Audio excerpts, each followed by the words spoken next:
Mahal Kita Pero, The Georgette Story. Dear Papa Dudut, love conquers all ang sabi ng nakakarami sa atin. Pero ang totoo ay hindi pag-ibig ang solusyon sa problema ng isang magkasintahan, kundi ang pagharap mismo rito at pagresolba sa suliranin na inyong pinagdadaanan. Magandang araw sa inyong lahat. Georgette na lang ang itawag ninyo sa akin. Isa akong grade 2 teacher, Tubong Legazpi, Albay, na ngayon ay nakatira na sa Quezon City. Sa Manila ako nag-aral ng kolehiyo at nung nakakuha ako ng lisensya bilang isang guro ay minabuti kong ipagpatuloy na lamang ang buhay ko sa syudad. Nakapasok ako sa isang public school kung saan ay nagtuturo ako ng mga cute na grade 2 pupils. Panganay ako sa 4 na magkakapatid. Lahat naman kami ay nakapagtapos na sa kolehiyo. Kaya naman hindi na problema sa pamilya ko kahit na nakabukod na ako. Nakapagbibigay pa rin naman ako ng tulong sa mga magulang ko sa probinsya. Kahit papaano kaya naman nakakatulong pa rin ako sa kanila kahit nakatira na ako sa malayong lugar. Papa Dudut, kaya ko po mas piniling manatili na lamang sa Maynila ay dahil mas malaki at mas malawak ang oportunidad dito. Isa pa ay dito na rin ako nakabuo ng bagong buhay kasama ang mga kaibigang nakilala ko.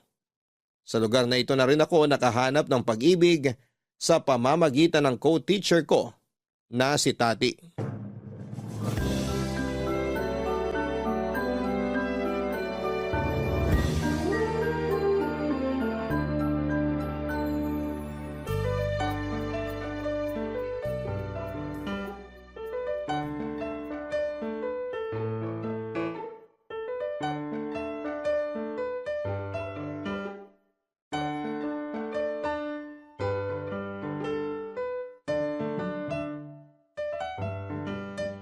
Alam mo, hindi ako mahilig sa kape, pero simula nung nagturo ako ng grade 2, kape na lang talagang nagpapawala ng stress ko. Nasanay ka kasi noon sa pagtuturo ng mga grade 6, kaya naninibago ka ngayon. Expected na talaga na magiging makulit ang mga bata. Yan yung pinili mong propesyon eh. Pero hindi ko inaasahan na iba na palang mga bata ngayon. Kakaiba talaga yung kulit nila. Totoo yan. Mas matapang na rin sila ngayon. Medyo spoiled na rin kasi ang mga bagong henerasyon ngayon eh. Pero syempre, bilang teacher, dapat mahaba ang pasensya mo. Ewan ko ba kung bakit ito yung pinili kong propesyon? Hindi naman ako pasensyosa. Ewan ko rin ba sa'yo? Basta ako, kaya ako naging guro kasi mahilig ako sa mga bata. Sa bagay, parang practice na rin to para sa akin para kapag nagkaroon na ako ng anak. Oo nga. Congrats pala ulit sa engagement niyo ni Mark. Salamat. So kailan naman ang kasal? Hindi pa namin napag-uusapan eh. Siguro baka next year pa. Kailangan pa kasi namin mag-ipon eh. Maganda yan. Mag-ipon muna kayo bago bumuo ng pamilya. Eh ikaw naman, kailan mo planong magpakasal? Kasal agad? Wala pa nga akong boyfriend eh. Eh bakit naman kasi wala ka pang boyfriend? Eh wala naman kasing nanliligaw. Eh di ikaw manligaw. Alam mo, sa panahon ngayon, hindi na uso ang pag-aantay ng grasya. Dapat ikaw na mismong naghahanap. Ay nako, darating ang darating. Ginawa ko na yan dati. Pero anong nangyari? Mahirap ipilit ang pag-ibig na hindi para sa'yo. Mali ka lang kasi ng pinipiling tao. Siyang tunay naman. Mali-mali rin kasi ang mga desisyon ko sa buhay. Kaya nauuwi ako sa mga lalaking bahagang buntot. Gusto mo, ako na lang ang pumili para sa'yo? May irereto ko. Sino naman? Baka mamaya yung kapatid mo yan ha? Hindi! Hindi yung kapatid kong irereto ko sa'yo. Naka-move on na kaya yun sa'yo. May bago na siyang nililigawan. Aba dapat lang. Masyado siyang bata para sa akin. Itong irereto ko sa'yo, mas matanda siya ng 2 taon kaysa sa'yo. Sino ba? Kakilala ko ba yan? Hindi mo siya kilala. College friend ko siya, kaya kilala ko na siya. Anong pangalan? Lino. Anong itsura? Uy, gwapo yun ah. Hindi ka magsisisi. Kita mo naman yung fiancé ko, di ba? Marunong kaya akong pumili kaya don't worry. Eh yung ugali. Walang silbi ang itsura kung masama naman ang ugali. Mabait si Lino. Isa yan sa mga pinakamabait na kaibigan ko.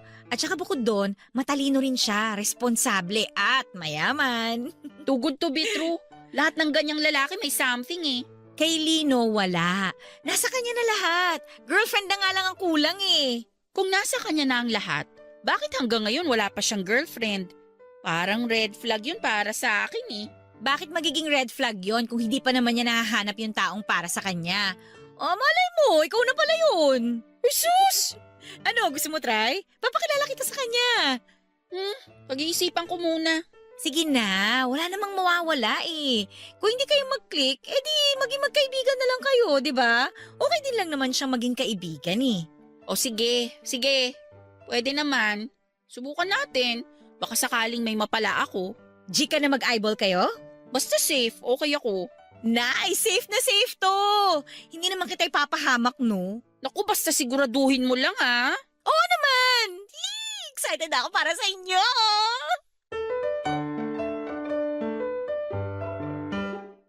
Tuwing Sabado ay nakagawian na naming mga teacher ang lumabas para mag-unwind matapos ang buong linggong pagod sa pagtuturo. Dahil halos nasa same age group din lang naman kami ay lagi kaming kumakain sa labas. Minsan ay nanonood ng sine o di kaya'y namamasyal sa park at mall.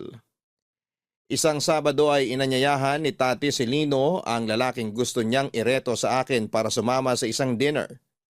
Nagulat ako dahil hindi niya ako inabisuhan na nung araw na yon na pala niya kami ipapakilala sa isa't isa. Hindi ko inaasahan ang itsura ni Lino. Malayo siya mula sa lalaking inimagine ko noong idinescribe sa akin ni Tati ang itsura nito. Mukhang mayaman ang lalaki, halata ito sa kung paano niya dalhin ang kanyang sarili. Puting polo, cargo shirts at sapatos lang ang suot niya ng gabing yon. Pero ang lakas makamayaman ang dating nito. Bigla tuloy ako na-intimidate dahil parang ang layo ng agwat ng estado naming dalawa. Bukod sa maayos na pananamit ay maganda rin ang physical features nito. Maganda ang katawan niya, makinis ang kutis, maayos ang buhok at maliwalas ang kanyang mukha. Nahiya nga ako dahil hindi ko alam kung papaano ko siya i-approach. Pero kahit na ganoon ay naging magaan naman kausap si Lino. Mabait siya, magalang at humble. Pagkatapos ng dinner namin ay inihatid niya kami ni Tati pauwi. Nauna naming ibinaba si Tati at noong papunta na kami sa bahay ko, ay doon namin mas kinilala ni Lino ang isa't isa. Kahit sasakayan mo na lang ako ihatid, nakakahiya eh. Sa kabilang direksyon pa naman ang uwi mo. Sobrang out of the way pa uwi sa inyo. Hindi, okay lang. Saka isa pa, sa akin ka ibinili ni Tati. Nagtiwala yun na makakauwi ka ng safe. Ano ka ba? Kaya ko naman ang sarili ko. Mas mapapanatag din ako na maihatid kita ng safe. Nakakahiya kasi. Pwede namang mag-commute na lang. Nagpumilit pa kasi si Tati eh. Naabala ka pa tuloy namin. Wala yun. Ako rin naman ang namilit na ihatid kayo eh. Salamat pala sa paghatid sa amin ah. Wala yun. Nabanggit pala sa akin ni Tati na college friends kayong dalawa. Oo, college friends nga kami. Pero paano naman kayo nagkakilala? Eduk siya tapos ikaw naman business. Magkaiba kayo ng kurso na kinuha. Mahabang kwento. Sabihin na lang natin na nagkakilala kami by chance. Ah, okay. Kayo, paano naman kayo naging magkaibigan ni Tati? Sa school, pareho kaming grade 2 teacher kaya mabilis kaming naging close. Pareho din kasi kaming probinsya. Saan province mo? Albay, sa Legazpi. I see. Bakit mo naman naisipan dito mag-work? Dito kasi ako nag-aral. Dito na rin ako nagkaroon ng mga bagong kaibigan. Kaya naisip ko na dito ko na lang din ituloy ang buhay ko. Plano ko na rin namang bumukod sa amin eh. Mas malaki rin ang opportunity dito sa Maynila. Sa bagay, may point ka naman. Ikaw, may province ka rin ba? O dito ka na talaga lumaki? Born and raised na ako dito sa Manila. Yung mother ko, from Tugigaraw. Pero lumipat sila dito para sa job opportunity. Tapos dito na rin siya nakapag-asawa. Bale, marunong ka mag-Ilocano niyan. Actually, hindi. Never akong tinuruan ni mama eh. Nakakalungkot naman. Eh di sana multilingual ka na kung sakali kasi marunong ka sa Filipino, English, tapos Ilocano sana. Parang hindi ko rin naman kailangang matuto ng mag-Ilocano. Kasi hindi naman na kami nagpupunta sa Tugigaraw. Bakit hindi na? Wala na kaming pamilya dun eh. Parang isang beses lang ako nakabisita doon nung buhay pa yung lola ko. Pero matagal na yun. 5 years old pa lang ako. As in, hindi na kayo bumalik dun ever? Hindi na. Simula nung namatay si mama, parang nawala na rin yung part na yun sa buhay namin. Sorry, hindi ko alam na wala na pala mama mo. Okay lang. Matagal na rin naman yun. Okay lang din bang magtanong kung anong ikinamatay niya? Suicide. Oh my gosh! I'm sorry. Hindi ko maisip kung gaano kasakit yun para sa'yo. Sobra. Sobrang sakit nun para sa akin. Lalo na simula nung nawala si mama, nagbago ang lahat. Pasensya ka na kung na-open ko yung topic na yun. I'm sure mabigat na usapin yun para sa'yo. Actually, pilit ko na kinakalimutan yung part na yun ng buhay ko. Mahirap eh. Kalimutan na lang natin yung tinanong ko sa'yo. Pasensya ka na ha. Okay lang. Pwede ka na palang kumaliwa sa sunod na kanto. Shortcut yan papunta sa bahay. Saan? Itong kanto na to? Oo yan. Tapos diretso lang tapos kaliwa ulit.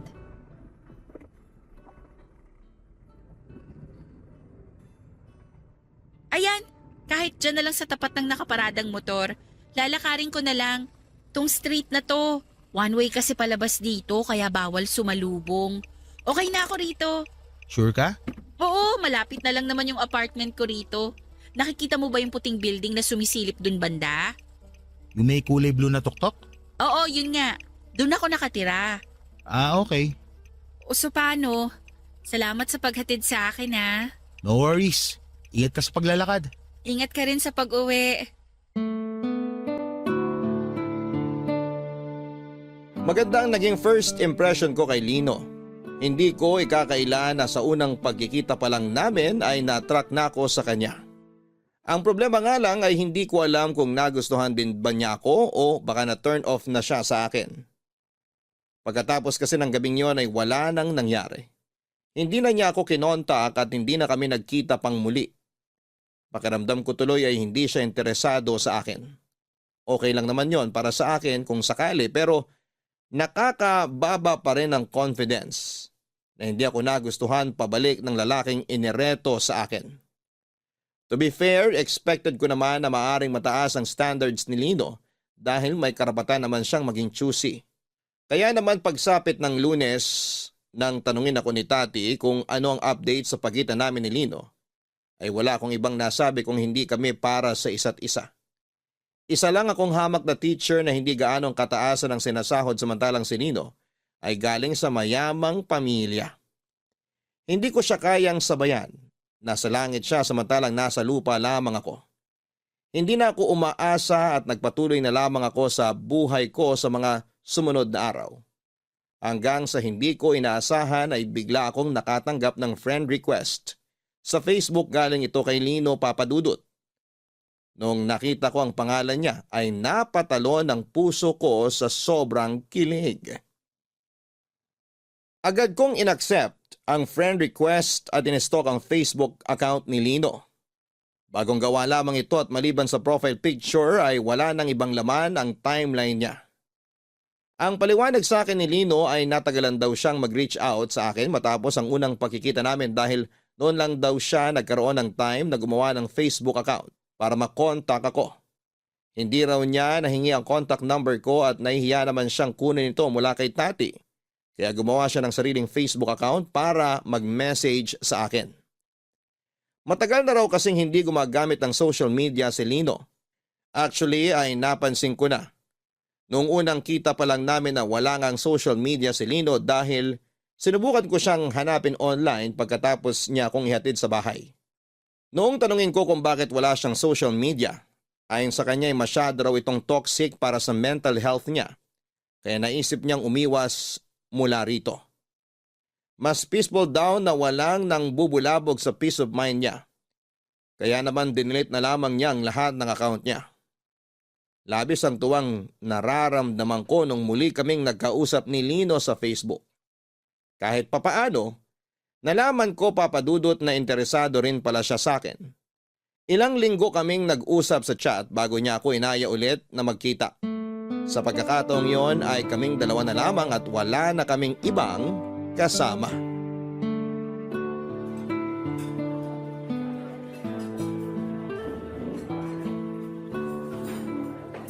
Salamat at pinaunlakan mo tong invite ko sa'yo. Kailangan ko rin to. Bored ako sa apartment ngayon eh. Hindi naman ba kita nabala? Hindi naman. Actually, wala nga akong plans ngayong weekend. Hindi natuloy yung plano sana namin nila tati na manood ng sine. Bakit naman?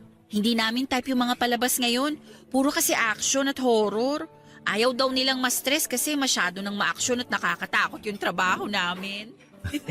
Ganun ba talaga kahirap maging teacher? Marami naman talagang pros and cons ang pagiging teacher eh. Masaya na nagagawa mo yung gusto mo, magturo at mag-inspire ng mga bata. Pero at the same time, masyadong maraming paperworks. Doble-doble ang workload dahil sa bagong curriculum. Kaya nga hanga ako sa mga teacher eh. Kasi nagiging magulang sila nang wala sa oras. Ay oo, tama yung sinabi mo. Lalo na sa aming mga nasa lower grades. Hindi lang pagtuturo ang gagawin mo. Kailangan mo ring mag-alaga ng mga bata ng 9 na oras. Nakaka-drain din siguro yun, no? Draining, stressful, nakakapagod, lahat na. Kaya nga every weekend kami lumalabas para mag-unwind eh. Ngayong Sabado lang hindi natuloy kasi may sarili-sarili ding commitments yung iba. Dapat pala maging maayos tong date nating to. Bakit naman? Kasi ayoko makadagdag sa stress mo. Mukhang hindi naman. Dito na nga lang sa kinakain natin, sobrang nag-e-enjoy na ako eh. Nasabi sa akin ni Tati na mahilig ka raw sa mga inihaw na pagkain. Kaya dito talaga kita dinala. At talagang nag-research ka ha? Siyempre naman. Gusto ko magpa-impress sa'yo eh. So far, impressed naman ako sa'yo. Talaga ba? Saang banda ka naman na-impress sa akin? Marami. The way you handle yourself, pati yung pakikitungo mo sa mga tao, yung choices mo sa buhay, very classy. Naks, ganun na ba talaga kaganda ang tingin mo sa akin kahit na pangalawang beses pa lang natin ito magkita? Well, kasama na rin doon yung mga nakwento sa akin ni Tati tungkol sa'yo. Nagkukwento siya tungkol sa akin? Ano-ano naman kinukwento niya sa'yo? Kung gaano ka kabait, etc., etc. Basta puro good qualities mong nabanggit niya sa akin. Naku, baka naman masyado ng mataas ang expectations mo sa akin. Kapag hindi ko yun na-meet, baka ma-turn off ka. Hindi ko na maituloy yung plano ko sa'yo. Plano? Ano bang plano mo sa akin? Gusto kitang ligawan. Masyado bang maaga para gawin ko yon? Gusto mo kong ligawan? Sana, kung available ka. Kung walang ibang nanliligaw sa'yo, baka pwedeng ako na lang. Sa ngayon kasi, ang tinatanggap ko lang na manliligaw ay yung taong handa na akong panindigan. Hindi ko kailangan ng short-term relationship lang. Hindi naman ako naghahanap ng pang short term lang eh. Ang gusto ko, yung makakasama ko na panghabang buhay. At bakit sa tingin mo ako yung taong yun? Hindi ko alam kung ikaw na ba yung taong hinahanap ko. Pero willing ako subukan. O di sige, subukan natin. Kapag hindi nag-work, wala tayong magagawa. Pumapayag ka na? Wala namang mawawala eh. Papadudot nagulat ako sa paraan ng panliligaw na ginawa sa akin ni Lino. Ubusan ng yaman ang ginawa niya para lang mapasagot niya ako. Mula sa mga bulaklak, pabango, chocolate at kung ano-ano pang klase ng regalo. Lagi niya akong pinadadalhan ng sorpresa, hindi lang sa trabaho kundi pati na rin sa bahay. First time ko lang na magkaroon noon ng manliligaw na may kaya sa buhay kaya nanibago ako ng sobra sa mga ginawa niya. Naranasan ko na rin namang maligawan noon dahil nagkaroon na rin ako ng ilang boyfriend dati. Pero ibang-ibang experience na naranasan ko kay Lino. Sa kanya ko lang naramdaman na worth it din pala akong pagkagastusan. Na espesyal ako at dapat na inaalagaan. Dumating nga noon sa punto na na-pressure ako na sagutin na lamang siya dahil pakiramdam ko ay sobra-sobra na ang ginagawa nito para sa akin. Pero pinayuhan ako ni Tati na huwag madaliin ang lahat dahil hindi raw magandang magpasilaw sa mga material na bagay lalo na't nasa ligawan stage pa lamang kami. Ilang buwan ding pinatunayan sa akin ni Lino ang kagustuhan niyang mapasagot ako. Pagkatapos niya sa trabaho ay araw-araw niya akong hinihintay sa school para ihatid pa uwi. Lagi rin niya akong chinecheck sa trabaho o di kaya ay kinukumusta sa mga oras na hindi ko inaasahan. Pakiramdam ko noon ay sincere naman si Nino sa ginagawa niyang panliligaw. Isa pa ay gusto ko rin siya. Kaya naman naisip ko noon na sagutin na siya makalipas ang halos 3 buwang panliligaw. So ano, kumusta naman ang panliligaw sa'yo ni Lino? So far, maayos naman. Sobrang nag-e-enjoy ako. Sabi ko naman sa'yo good catch talaga si Lino Pero bakit naman kaya ako? Sa dami ng babae dyan, bakit ako yung napili niya? Kasi magaling akong matchmaker, no? Ano ka ba? Hindi pa ba obvious na para kayo sa isa't isa? Siguro may nakita sa'yo si Lino na wala sa iba. Ang pag-ibig naman, usually wala yung dahilan Bigla na lang titibok yung puso mo para sa isang tao.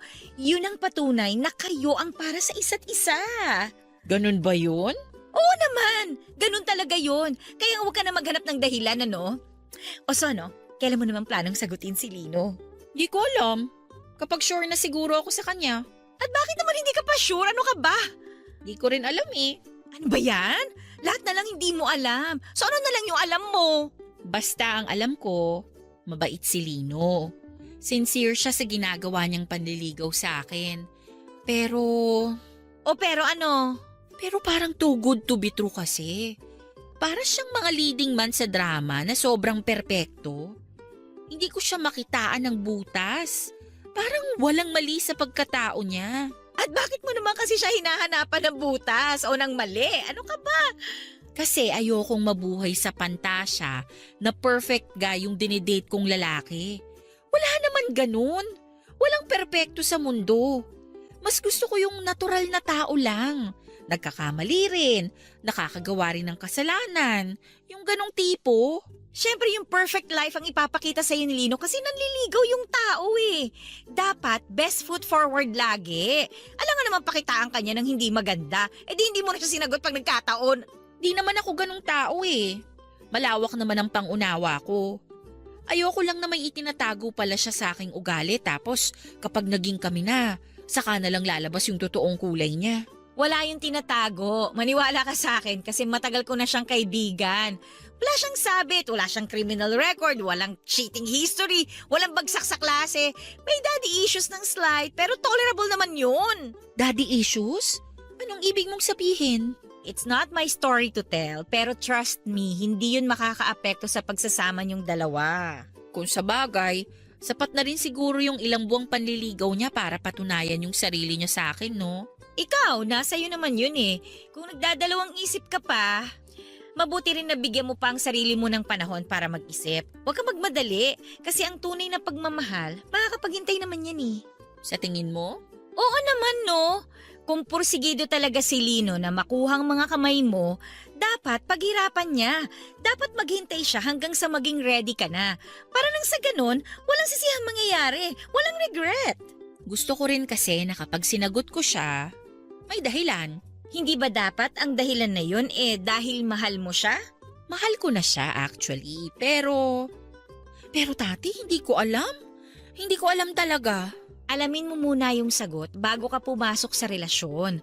Nakakatakot din naman kasi yung pabigla-bigla ngayong knowing yung mga pinagdaanan mo sa past relationships mo, di ba? Maganda na yung maging sure.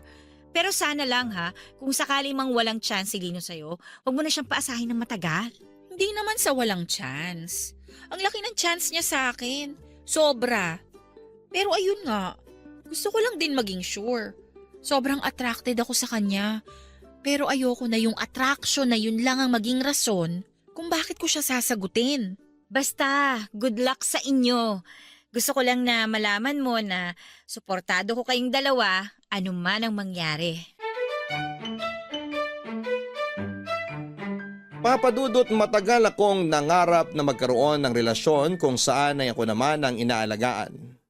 Sa mga previous relationship ko kasi lagi na lamang ako yung nagbubuhat ng relasyon. Lalo na sa huling naging boyfriend ko, na sa halip na maging masaya ay naging kalbaryo ang buhay ko.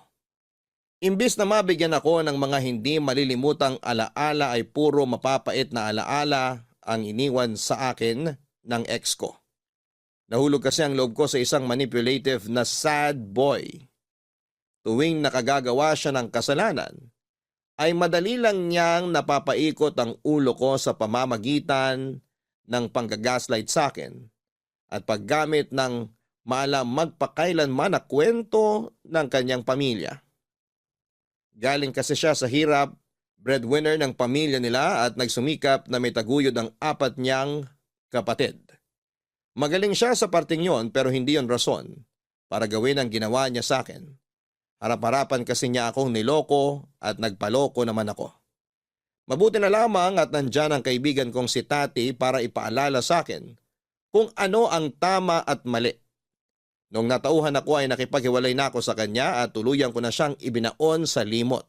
Hindi nagtagal ay sinagot ko na si Lino sa piling niya ay naramdaman ko kung gaano kalaki ang worth ko bilang isang babae at bilang isang tao.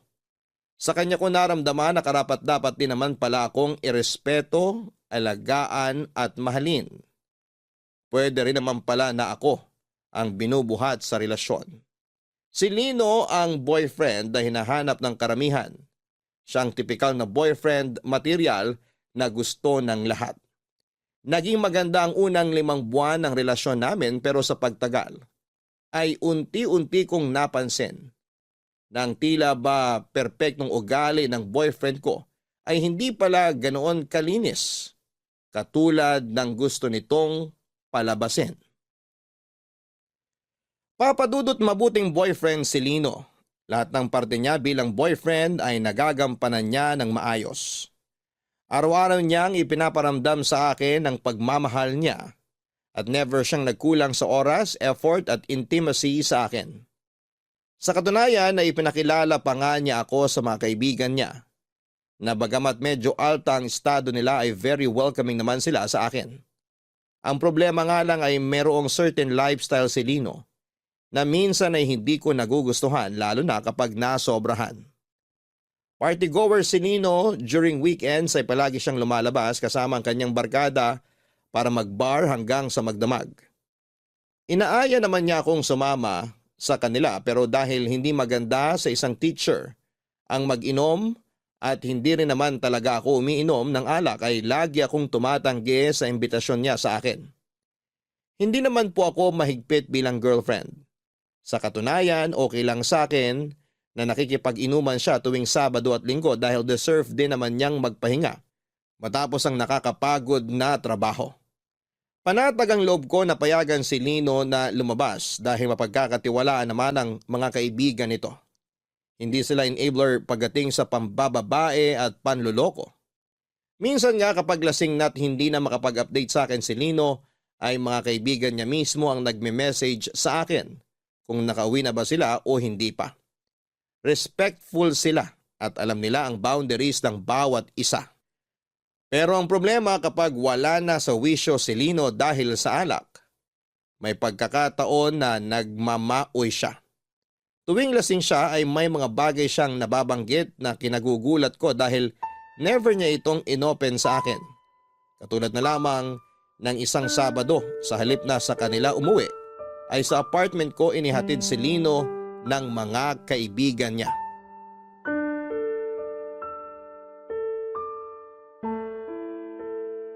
Lino! Lino, gumising ka muna dyan. Uminom ka ng tubig. Ha? Sige na. Kailangan mong ma-hydrate para mabilis ma-flush yung alak sa dugo mo. Georgette, anong ginagawa mo rito? Ikaw dapat ang tinatanong ko niyan. Nandito ka sa apartment ko ngayon. Dito ka dinala ng mga kaibigan mo. Ha? Akala ko nasa bahay ako. Wala ka sa bahay nyo. Nandito ka sa apartment ko. O heto, inumin mo muna yung tubig.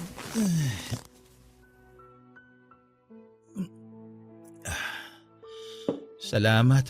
Tanggalin mo na yung damit mo, pupunasan ko yung katawan mo ng bimpo at tubig. Hindi ka pwedeng humiga sa kama ko na madumi.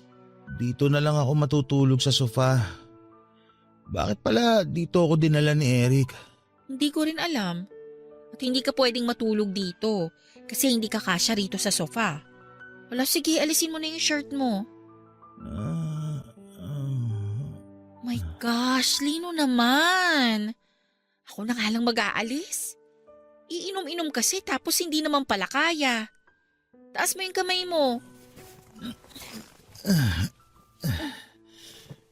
Pupunasan na kita ha. Georgette, Ano yun? Hindi ba nagalit si Papa na inuwi kita rito sa bahay? Anong pinagsasabi mo dyan? Nandito ka sa apartment ko. Wala tayo sa bahay nyo. Okay ka lang ba? Nakailan ba kayo at sobra yata ang amats mo ngayon? Hindi mo na alam kung nasan ka eh. Wala ba tayo sa bahay? Mabuti naman. Wala tayo sa bahay nyo, okay? Tsaka kailan mo pa ako dinala sa bahay nyo? Lagi mong sinasabi na boring dun. Akala ko magagalit na naman si Papa eh. Ano ba kasing meron sa inyo ng tatay mo? Hindi ba kayo bate? Bate? Hindi nga nakanturing sa akin ng taong yun eh. Anong ibig mong sabihin? Si Papa, isa lang ang anak nun. Alam mo kung sino? Si Kuya. Ako, palamuti lang ako sa bahay. Display na hindi man lang pinapansin. Bakit naman hindi ka niya pinapansin? Wala akong ambag sa buhay niya eh. Para sa kanya, wala akong silbi. Lahat ng magagandang nagawa ko, nagawa na ni Kuya. Kaya baliwala na kung ano man ang gawin ko. Ako lang yung anino ni Kuya. Hindi pinapansin, hindi nakikita. Lino, bakit ngayon mo lang to nakwento sa akin? Bakit ko na may kukwento tong masaklap na buhay ko sa taong mahal ko? Ayoko magmukhang sad boy na may dinadalang daddy issues. Ayoko magmukhang problemado sa harap mo. Pero may problema kayo ng tatay mo. Hindi yun pwedeng isikreto lang. Matagal ko na tong pinoproblema. Ano magagawa mo sa pinagdadaanan ko ngayon? Kung ako nga mismo, hindi ko to magawang ayusin eh. Pero pwede naman kitang suportahan. Pwede mo akong gawing takbuhan kapag kailangan mo ng makakausap. Ako ang sasalo sa'yo kapag sobrang bigat na ng dinadala mo. Ayokong gawin sa'yo yon. Bakit naman? Hindi ka bagay o lugar, Georgette.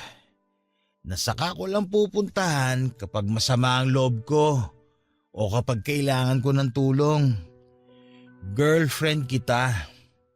Gusto ko lagi ka masaya. Ayokong idamay ka sa mga problema ko dahil ayokong maperwisyo kita. Huwag mong isipin na perwisyo ka.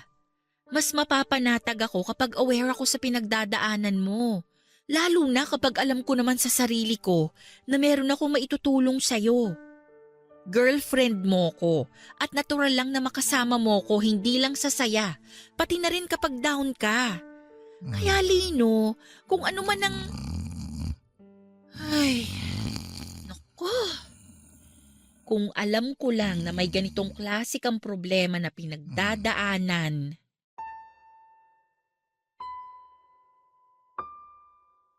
Noong ko lang narinig mula sa boyfriend ko ang bagay na yon, Papa Dudut.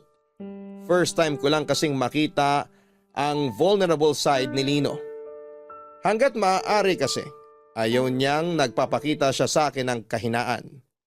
Ayaw niyang nakikita ko siya na malungkot at napanghihinaan ng loob. Gusto kasi niya na laging ipakita sa akin na kaya niya akong protektahan sa lahat at natatakot siya na kapag nalaman ko ang kahinaan niya ay baka magbago raw ang pagtingin ko sa kanya. Halos kalahating taon na kaming magkasintahan noong nalaman ko ang tungkol sa family issues na pinagdadaanan ni Lino. Hindi rin kasi siya masyado nagkikwento sa akin tungkol sa mga problema ng pamilya niya kaya naman nagulat ako.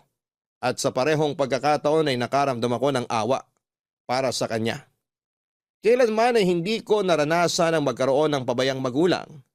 Dahil simula pagkabata hanggang sa ngayon, ay ramdam na ramdam ko ang pagmamahal at pagsuporta sa akin ng mga magulang ko.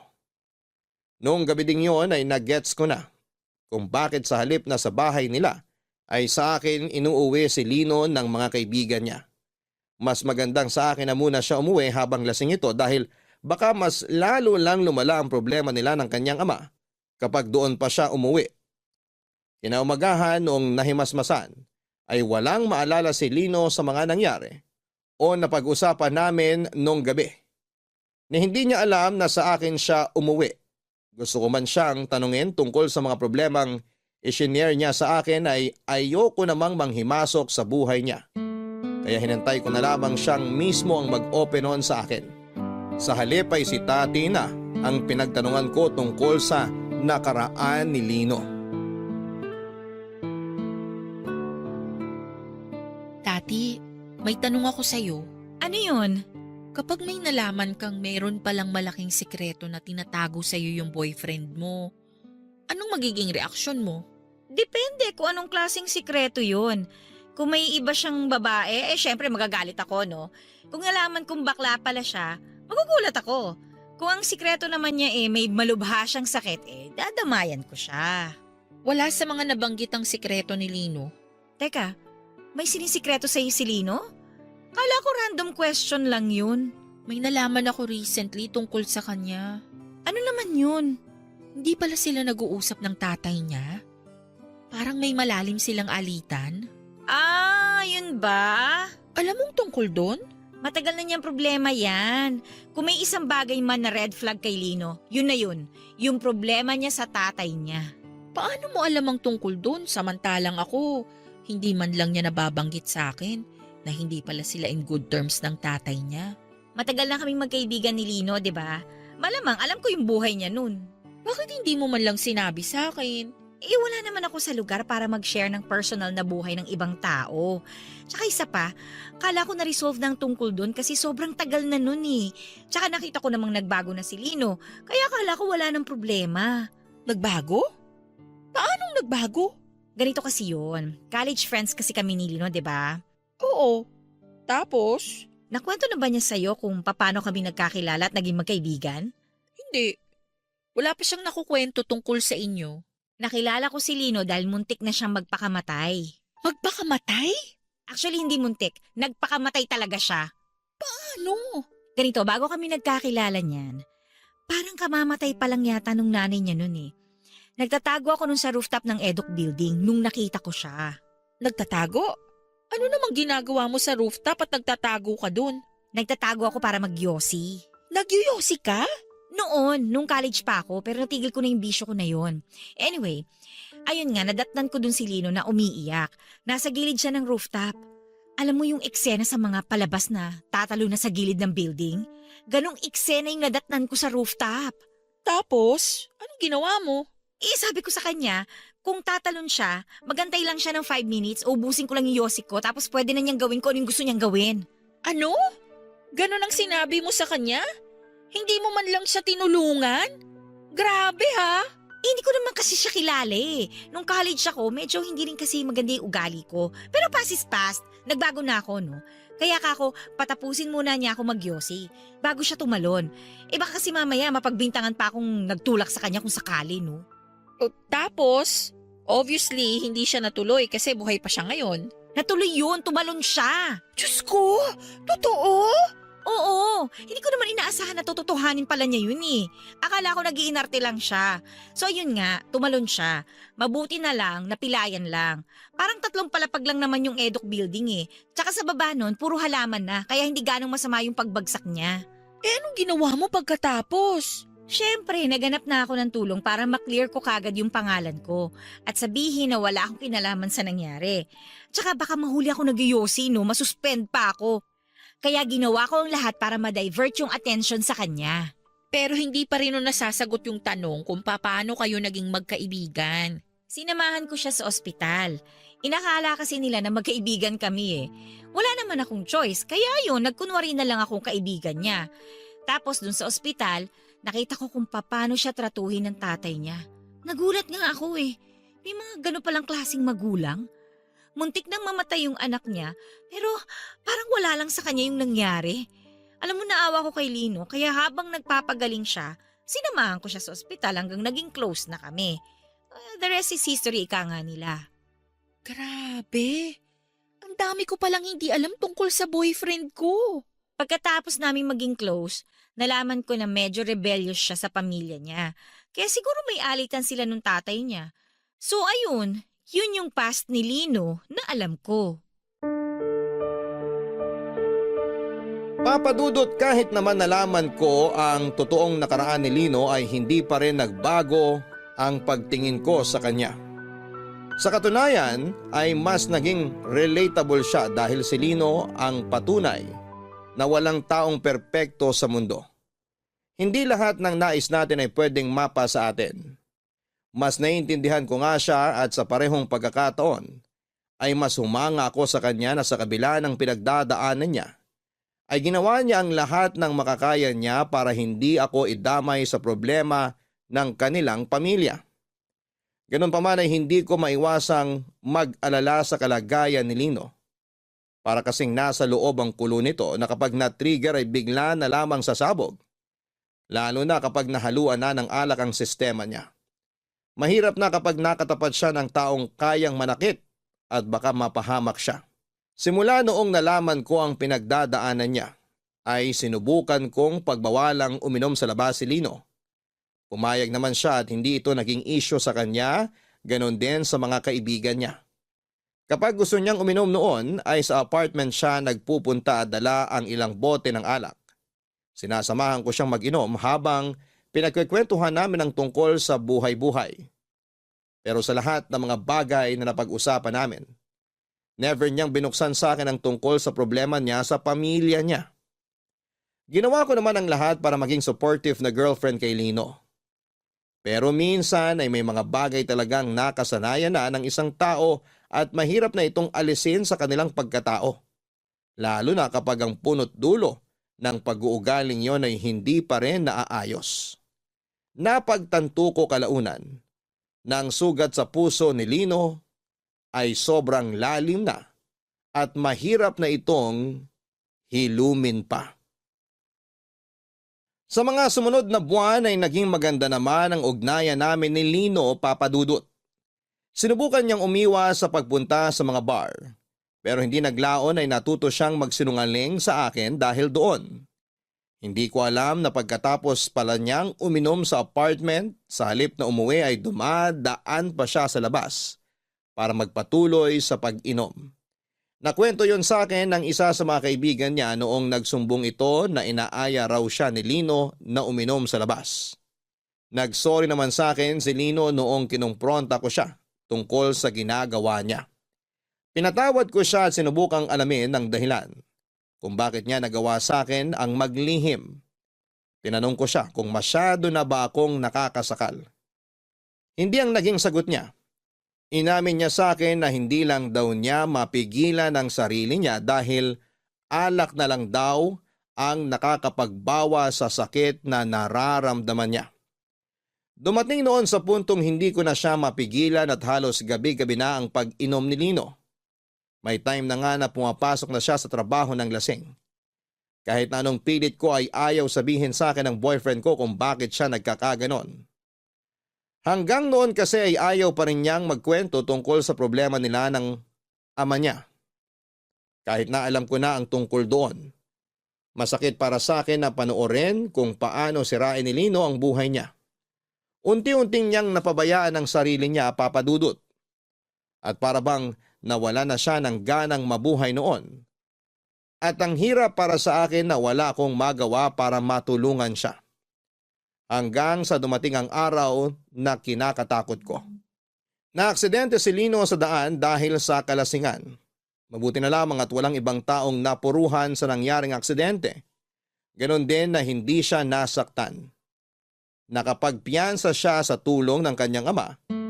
Pero dahil sa nangyari ay mas lalo lang nalayo ang loob sa kanya ng tatay niya. Hindi ko na nakayanan ang mga nakikita ko noon. Kaya ako na mismo ang kumausap kay Lino.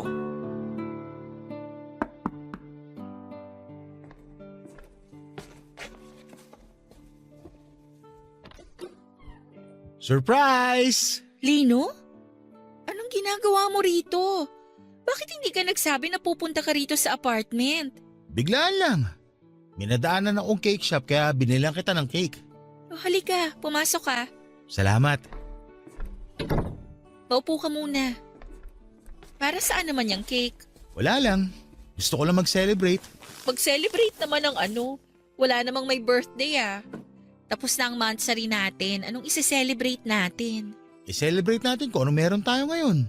Ikaw, gusto kitang i-celebrate. Itong relasyon natin. Itong pagsasama natin. Sandali nga. Ano yung nasa balikat mo? Wala to. Patingin? Sugat yan ah. Saan mo nakuha yan?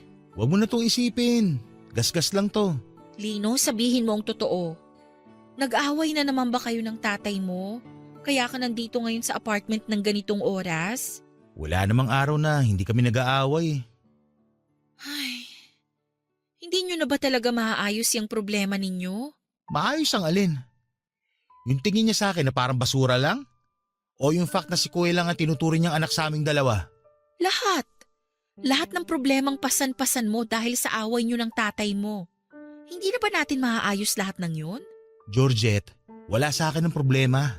Kung wala sa'yo, bakit ikaw yung nagkakaganito? Bakit ikaw yung sobrang apektado? Nakikita mo ba ang sarili mo ngayon? Yang suot mo ngayon, suot mo pa yan kahapon. Nakausap ko kuya mo, ilang araw ka na raw hindi umuwi sa bahay nyo. Nag-uusap kayo ni Kuya? Kinontak niya ako dahil nag-aalala siya sa'yo. Tignan mo nga naman. Sobrang uliran talaga ng kapatid kong yun. Kaya mahal na mahal siya ni Papa eh. Alam mo ba? Nung bata-bata pa kami, ginagaya ko yung kapatid kong yun. Mula sa pananamit, sa pananalita, sa lahat ng bagay na ginagawa niya. Pilit ko siyang kinokopya. Alam mo kung bakit? Bakit? Kasi naisip ko na kung katulad ako ng kuya ko, baka mapansin din ako ni Papa. Baka sakaling magustuhan niya rin ako kapag pareho na kami ni Kuya. Oy, anong nangyari? Wala. Mas ako pa yung napasama. Mas lumala ang lahat kasi lumalabas na parang pinaglalaroan ko lang sila. Anong ginawa mo pagkatapos? Anong ginawa ko? Naging kabaliktaran ako ni Kuya. Kung siya'y mabuti, ako yung naging masama. Siya yung maunawain, magalang, perpekto. Ako naman yung naging pabaya, bastos, naging rebelde ako. Naisip ko na baka sakali magpakita man lang si Papa ng emosyon sa akin kapag ipinahama ko ang sarili ko. Na maiparamdam niya sa akin ang pagmamahal niya kapag nalagay ako sa panganib. Kaya mo nagawang tumalon sa building noong college ka pa? Paano mo nalaman yun? Nakwento sa akin ni Tati. Lino, ilang taon na ang lumipas. Ilang taon ka nang nagre-rebelde sa tatay mo pero may nagbago ba? Wala naman, di ba? Kaya bakit patuloy mo pa ring sinisira ang buhay mo para lang sa kanya? Dahil nasanay na ako sa ganong buhay. Simula noon hanggang ngayon, wala na akong ibang ginawa kundi ang kunin ng atensyon ni Papa. Yun na naging buhay ko, Georgette. Sinubukan ko naman magbago eh. Ginawa ko naman yung best ko, pero tuwing nakikita ko si Papa, bumabalik ako sa dati. Gusto ko lang naman i-acknowledge niya ako eh. Gusto ko lang naman ituring niya din akong anak. Mahirap ba yun? Naiintindihan kita. Hindi mo ako naiintindihan. Wala ka naiintindihan sa sitwasyon ko ngayon dahil lumaki ka sa pamilyang perpekto. Alam kong mahirap itong pinagdadaanan mo, pero… Alis na ako. Ayoko nang makasagabal sa'yo. Pasensya na kung naabala kita. Lino, sandali! Hindi ka nakakasagabal sa akin!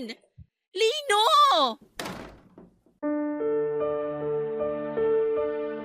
Papa Dudut, empath akong tao. Ibig sabihin ay madali ko lang na-absorb ang mga nangyayari sa paligid ko. Kapag malungkot ang taong kasama ko ay nalulungkot din ako. Kapag galit ito ay nasisira din ang mood ko. Kaya naman sa pagiging rebelde ni Lino sa kanyang tatay ay nadadamay ako. Minsan sa halip na pumasok ako sa eskwelahan, na maganda ang mood ay laging mabigat ang loob ko dahil alam kong hindi okay si Lino. Sobrang apektado ako sa mga problemang pasan-pasan niya. Sa puntong kasama na rin niya akong pumapasa ng mga ito. Okay lang naman sana sa akin yon. Gusto ko siyang samahan sa mga problema niya. Pero ang mahirap sa ginagawa niya ay hindi niya hinaharap ang problemang yon. Kaya tuloy hindi namin nalulutas ang mga pagsubok na pinagdadaanan ni Lino. Dahil lagi niya itong tinatakbuhan. Ayaw niya akong tumulong dahil ayaw niyang idamay ako kahit na hindi niya alam na nadadamay na ako nang hindi sinasadya sa alitan nilang mag-ama. May pagkakataon noon na bigla-bigla na lamang akong tinatawagan ng mga kaibigan ni Lino sa bar dahil nagwawala raw ito. May oras din na sa sobrang kalasingan ay ako na ang sumusundo sa kanya ng madaling araw dahil hindi na siya nakikinig sa mga kaibigan niya. Unti-unti ay napagod na ako sa ganong buhay namin ni Lino. Napagtanto ko noon na ako naman pala ang nagbubuhat ng relasyon namin katulad ng mga nakaraang relasyon na pinasok ko. Nagpatuloy ang pag-iinom-inom ni Lino kahit na pinagbabawalan ko siya. Hindi na siya nakikinig sa akin noon. Nakiusap nga ako sa mga kaibigan niya na huwag na lamang muna siyang samahan o isama sa mga galaan, pero kahit ganoon ay matigas pa rin ang ulo ni Lino. Kahit mag-isa ay lumalabas siya. Konti na lang talaga at malapit na akong mag-give up noon sa kanya. Hanggang sa ang pangunawa ko para kay Lino ay tuluyan ang nawala noong isang gabi. Nabigla na lamang siyang umuwi sa apartment ko na lasing na lasing.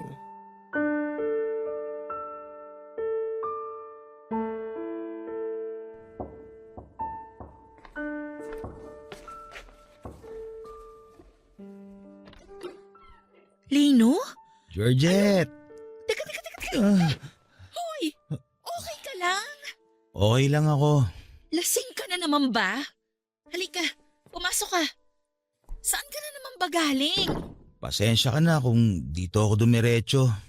Hindi ako pwede sa bahay. Maupo ka muna dyan.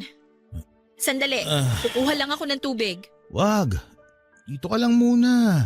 Kailangan mong uminom ng tubig para hindi ka ma-dehydrate. Tabihan mo ko kahit saglit lang. Okay. Ang bango mo ngayon ah. Bagong ligo ka ba? Kanina pa ako naligo. Matutulog na sana ako. Hindi ko alam na lumabas ka na naman pala. Di ka man lang nagpaalam sa akin? Sumaglit lang ako sa dating tambayan namin. Sinong kasama mo? Ako lang mag-isa. Pinagbawalan mo sina Eric na samahan akong uminom eh. Kaya nag-solo flight na lang ako. Kasi ayokong uminom ka. Hanggat maaari ayokong naglalasing ka. Lalo na't hindi mo kayang disiplinahin yung sarili mo. Okay lang yun. Kahit pagbawalan mo mga kaibigan ko, okay lang. Kaya ko naman kahit mag-isa eh. Sanay na ako mag-isa. Kaya ko mag-inom kahit walang kasama. Bakit ka na naman napainom ng wala sa oras? Kailangan ko pa bang sagutin yan? Sa tingin ko, alam mo na yung sagot eh. Dahil na naman ba sa tatay mo? Sino pa nga ba? Ano na naman bang nangyari sa inyo? Wala. Yun yung point. Walang nangyayari sa amin. Nakatira kami sa iisang bahay pero wala man lang siyang pake kahit ilang araw na ako hindi umuwi. Wala man lang siyang pake kahit sa kalsada o matulog dahil sa kalasingan. Yun ang problema, Georgette. Walang nangyayari sa aming dalawa. Dito ka na lang muna magpalipas ng gabi hanggang sa mawala yung tama mo. Magbihis ka na. Gamitin mo yung naiwan mong damit dito nung nakaraan. Nalabahan ko na yon. Dali, huwag ka munang umalis. Dito ka lang sa tabi ko. Lino, gabi na. Payakap lang. Ano ba? Lino, may pasok ako bukas. Please, pagbigyan mo na ako. Sa susunod na lang. Wala ako sa wisyo. Lino naman, tumigil ka na.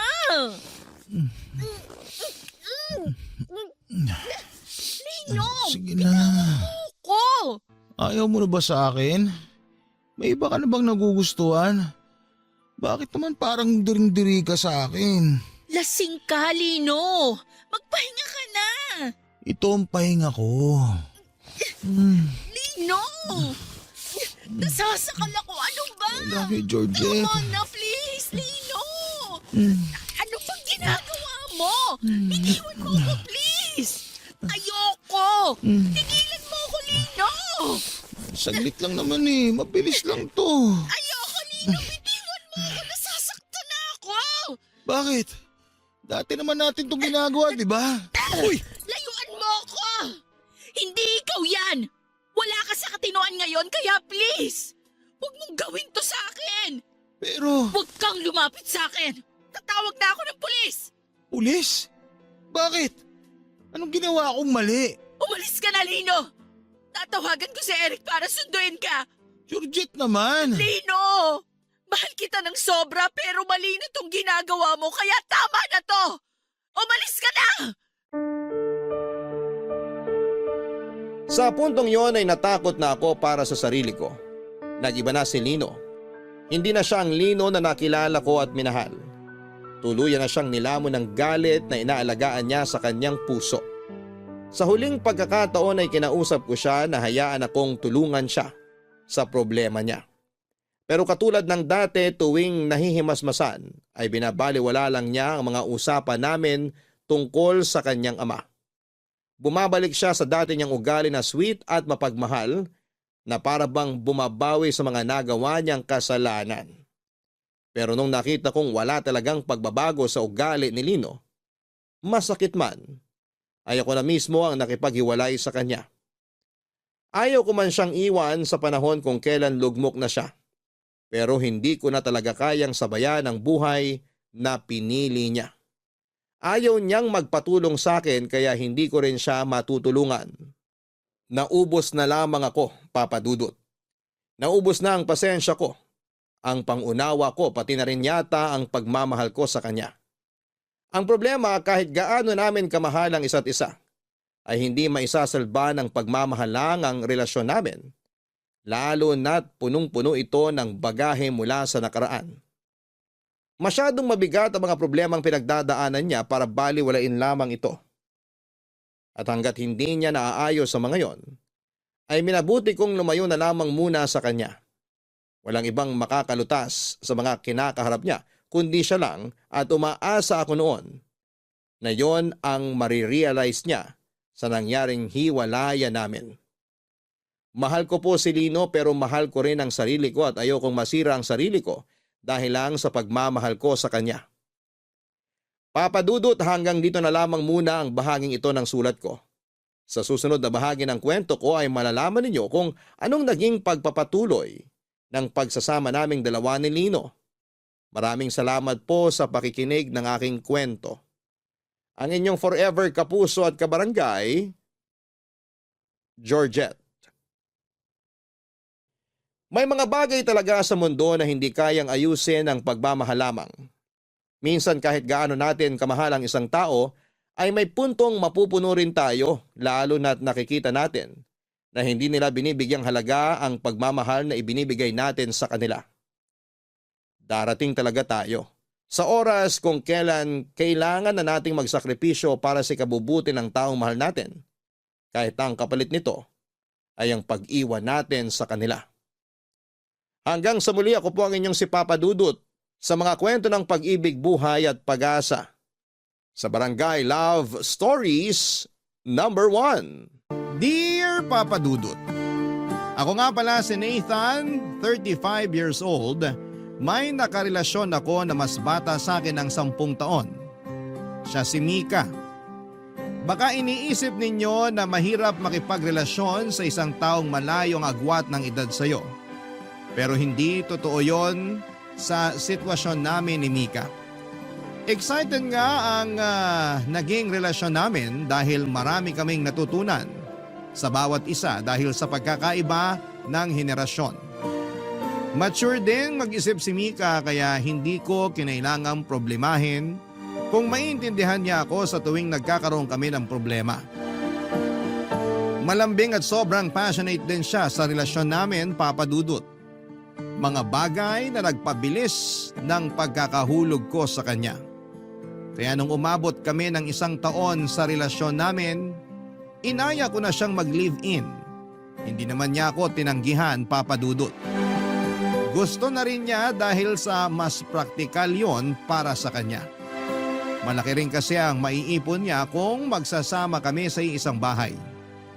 Hindi na niya kailangang magbayad ng upa, may sariling bahay kasi kami ni nanay. Noong nabubuhay pa si tatay ay ginapang niyang maibili kami ni nanay ng bahay. Kaya naman totoong praktikal kung titira na si Mika kasama ko. Wala na rin naman akong ibang gustong makasama sa bahay kundi siya lamang. Napag-usapan na rin kasi namin na magpakasal na at bumuo ng pamilya. Kaya naman nagpursige si Mika na makaipon ng malaki para pangtulong sa mga pangarap namin. Ganon din naman ako, Papa Dudut. Malaking inspirasyon si Mika para magkaroon ako ng ilulook forward sa future. Ganon ko siya kamahal. At alam ko noon na magiging masaya ang pagsasama namin sa iisang bahay. Hindi ko na rin kasi kayang mabuhay nang hindi siya nakakasama palagi. Ewan ko ba kung bakit ako tinamaan ng ganon kay Mika. Basta alam kong mahal ko siya at mahal niya ako, Papa Dudut. Yun naman ang importante sa lahat, sa pakiwari ko.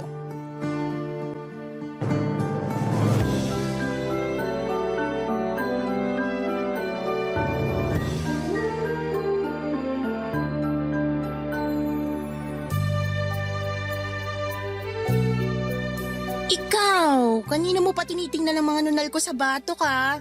Hindi yan mawawala. Nandyan na yan forever. Binibilang ko lang. Baka kasi may tumakas. Bakit naman tatakas? Saan ang punta? Baka sa ex mo. Ewan ko. Di ko naman nababasa ang isip ng mga nunal mo. Pinagbawalan ko na silang bumalik sa ex ko. Toxic dun. Stressed madalas ang mga nunal ko kapag nakikita ang ex ko. Kapag masasalubong natin ang ex mo, magsuot ka ng scarf sa leeg mo ha. Para hindi nila makita ang ex mo. Baka mamaya mag-relapse sila tapos pilitin kang bumalik doon. Tapos iiwan mo ako. Alam mo, hindi ko na alam kung nagbibiro ka pa o seryoso na yung iniisip mong magre-relapse ang mga nunal ko. Mahal lang kasi talaga kita. At mahal din kita. Yung mga nunal mo, natanong mo na ba kung mahal din nila ako? Hindi kami nakakapag-usap lately. Busy sila sa pagdikit sa bato ko. Pero nafe-feel ko namang mahal ka rin nila. Bigyan mo lang sila ng time. Yan ang gusto ko sa'yo eh. Patol ka sa mga kalokohang sinasabi ko. Heto na naman siya. In love na naman po sa akin. Masisisi mo ba ako? Ang sarap mo kayang mahalin. Alam mo kung ano pa yung mas masarap? Teka, parang gusto ko yung pupuntahan niya na. Ano ba? Ano ba yung mas masarap pa? Halika, dikit ka sa akin para maibulong ko sa'yo. Exciting! Nathan, anak! Ay, pasensya na kung pumasok ako agad sa kwarto nyo. Ihahatid ko lang tong nilabhan kong damit nyo. Salamat, Nay. Sa susunod po, iwan niyo na lang sa labas ng pintuan ng kwarto namin. Ako na lang ang kukuha para hindi na kayo pumasok. Baka kasi daanan ng ipis. Bihira pa naman kayong lumabas ng kwarto nyo. O kaya, kahit iwan niyo na lang sa sofa. Hindi naman natin madalas ginagamit yung sofa. Itambak niyo na lang po ron. Kukunin ko pagbababa ako. Kakatok na lang ako sa susunod para hindi na tayo magkagulatan. Naisama niyo po bang laban yung medyas ko na pink? Oo, Mika. Kasama na rito. Hindi ko lang natanggal yung dumi sa talampakan. Saan ka ba kasi tumapak? Kahit anong kuskus ko, ayaw maalis eh. Hindi niyo lang siguro maayos na nalaban. Hayaan niyo na po. Hindi naman makikita ng ibang tao yung medyas ko. Thank you na lang po. Naganda ako ng merienda sa baba. Pumunta lang kayo kung gusto nyong kumain. Salamat, Nay. Ihintayin ko kayo. Lalabas na ako. Pakisara mo ng maigi yung pintuan para hindi na naman pumasok ng walang pasabi ang nanay mo. Sira kasi yung doorknob ng kwarto. Ipapagawa ko na lang bukas. Dapat ma-realize ng nanay mo na mali yung papasok ka na lang bigla sa kwarto ng isang tao nang hindi man lang kumakatok.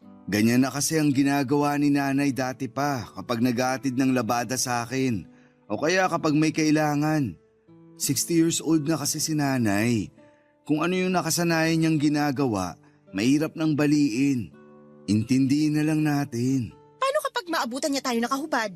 Ano na lang ang mukhang ihaharap ko sa kanya tuwing mag-aalmusal?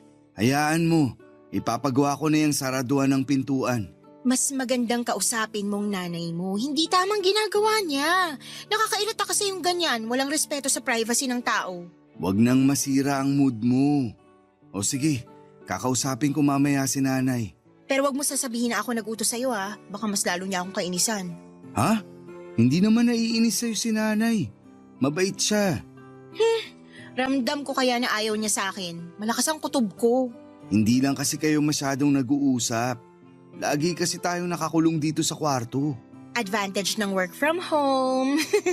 Kung pwede nga lang na wag ka nang ilabas sa kwarto na to para magyakapan na lang tayo minu-minuto. Gusto ko yan. Ituloy na natin yung nabitin kanina. Nakakainis kasi yung nanay mo. Nabitin tuloy tayo. Papa Dudut, 20 years old ako noong namatay ang tatay ko.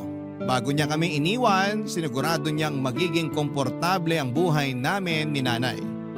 Bukod sa bahay ay iniwanan din niya kami ng sapat na halaga para matustusan ang mga pangangailangan namin hanggang sa makahanap ako ng trabaho. Ako na ang nagpatuloy ng obligasyon kay nanay mula nung nagkatrabaho ako sa call center noong 22 years old ako. Kami na talaga ni nanay ang nagkasama hanggang lumagpas na ako ng 30. May mga naipon na rin ako para sa nanay ko para kung sakaling makapag-asawa na ako ay meron siyang sariling pera. Mabait ang nanay ko, Papa Dudut. Bihira lamang kaming magkaroon ng alitan. Dala lang ng pagkakaiba ng edad madalas ang pinagmumula ng away namin. Pero mabilis lang na hindi naman aayos. Noong nalaman niyang sa bahay natitira si Mika ay hindi siya nakaimik. Pero hindi rin naman niya kinontra. Madalas kasing maglihim ng nararamdaman o opinyon si nanay. Tahimik at hindi pala salita si nanay. Maswerte nga kung hindi ako nagkaroon ng nanay na bungangera. Hindi ako nilapitan para ipasa sa akin ang mga naiisip niyang problema. Kaya hindi ako bumukod kahit nung nagkaroon ako ng trabaho. Bukod sa mas praktikal, kailangan ko rin si nanay sa buhay ko. Lahat ng gawaing bahay ay siya ang umaasikaso. Kahit ilang beses ko siyang sinabihan na kumuha na lamang kami ng kasambahay para hindi na siya mahirapan. Hindi rin siya nakinig, Papa Dudut. Gusto niyang laging gumagalaw para daw hindi masanay ang buto niyang nakapirmi lang sa isang pwesto hanggang sa maging marupok na yon. Hinayaan ko na lamang siya. Alam kong yun din ang paraan niya para ipakitang mahal niya ako, Papa Dudut.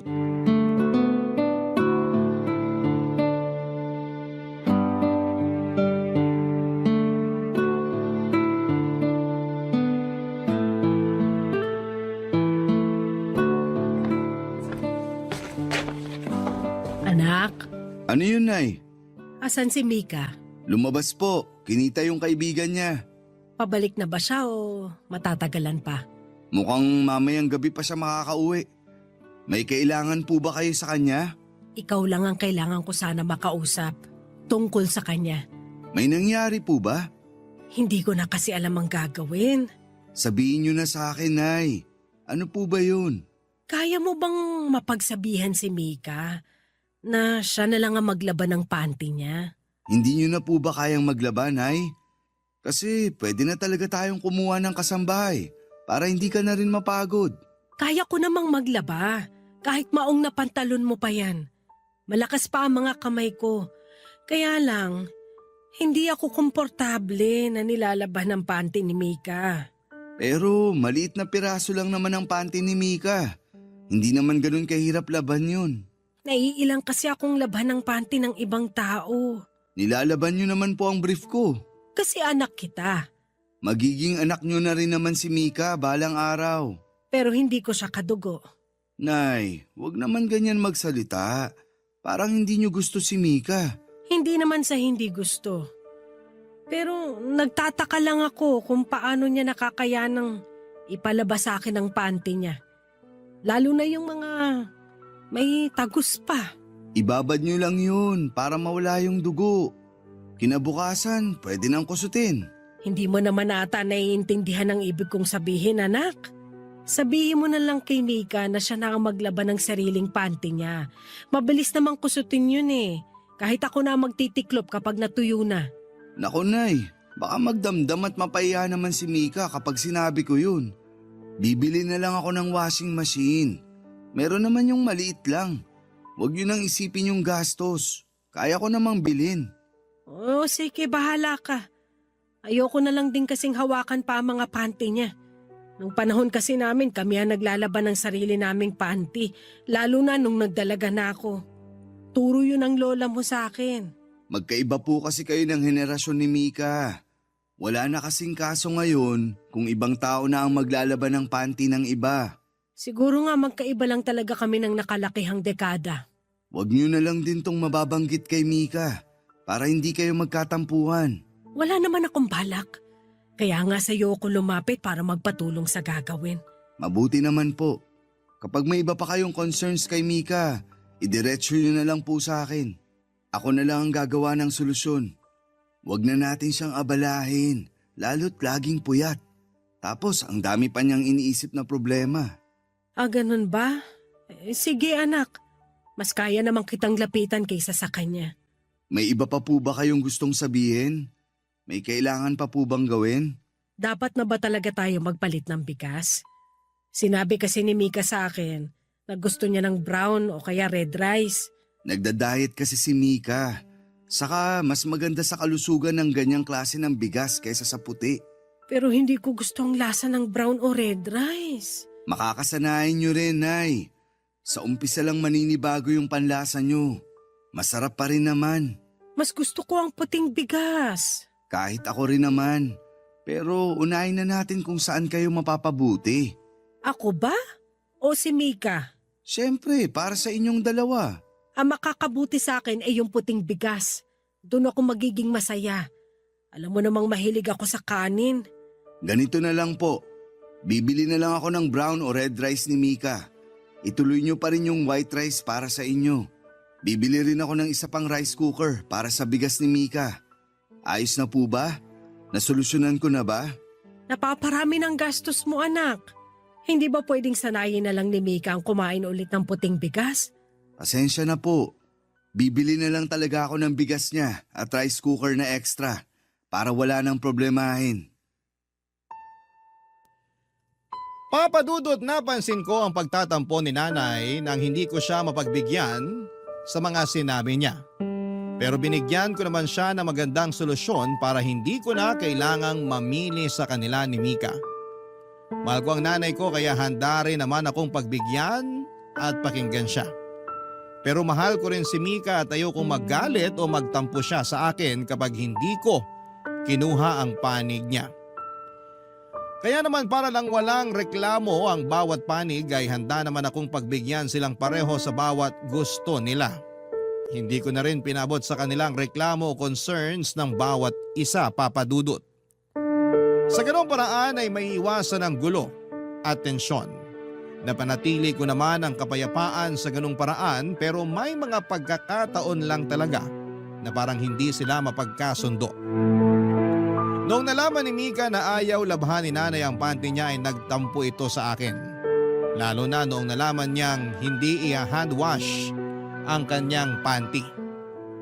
Very delicate daw kasi ang panty niya dahil branded yon. Nasaktan din siya dahil parang pinandidirihan daw ang kanyang panty. Hindi naman daw ito marumi. Pati ang binibili kong red rice para kay Mika ay naging issue na rin, Papa Dudut. Bakit daw hindi na lamang kami pare-parehas ng bigas at kailangang white rice pa rin ako at kay nanay?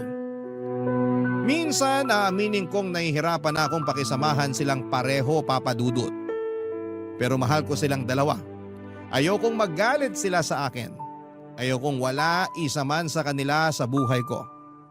Kaya sa abot ng makakaya ko ay gumagawa ako ng paraan para makaiwas sa pagtatalo. Barangay Love Stories. Barangay Love Stories. Papa Dudut, nahahalata na ang tensyon sa pagitan ni nanay at ni Mika. Hindi na rin ako masyadong makatulog sa kakaisip kung papaano ko ba mapagkakasundo ang dalawa. Alam kong normal na magkakaroon ng adjustment period sa kanilang dalawa. Magkaiba silang tao at malamang ay may mga pagkakaiba sila sa mga gusto at ayaw. Kahit naman kami ni nanay ay may mga hindi kami napagkakasunduan. Nakasanayan lang namin ang isang araw ang mag-adjust sa bawat isa. Ganon din kami ni Mika. Nung nagsisimula kami ay nabibigla kami sa nakaugalian ng bawat isa. Pero nang tumagal ay alam na namin kung kailan pipitik ang isang tao. Alam na namin kung kailan dapat mag-adjust ang isang kapag merong problema o pagkakaibang kinakaharap. May kalahating taon nang nakatira si Mika sa amin. Imbis na umayos ang lahat ay mas lalo lang siyang napapalayo ang loob kay nanay. Ganon din si nanay sa kanya, Papa Dudut. Minsan nagpapanggap na lamang ako na kunwari ay hindi ko alam ang issues nila sa bawat isa. Kunwari ay hindi ako apektado. Pero kapag mag-isa ko na lamang at sinusubukan kong solusyonan ang hidwaan nilang dalawa, ay nakakaramdam na ako ng stress. Hindi ko alam at hindi ko pinapahalata sa kanila dahil baka lalo lamang silang magturuan kung sino ang may kasalanan. Hanggat kaya ko ay sinisikap kong maging pata sa kanilang dalawa. Hanggat kaya ko ay sinusubukan kong intindihin ang mga hinaing nila. Pero tao lang din ako. Hindi oras-oras ay kaya kong umunawa. Yun sana ang makita nila, Papa Dudut. Hindi ko sila kayang asikasuhin ng sabay at kalimutan ang sarili ko. Pero sa nangyayari, nabibitawan ko na ang sarili ko, wag lang silang magkagulong pareho. Tulad na lamang nung minsang napag-usapan ng para sa kaarawan ko. Masaya naman sana kaming kumakain lang ng tanghalian pero nabago ang lahat nang mapadako na ang usapan sa birthday ko.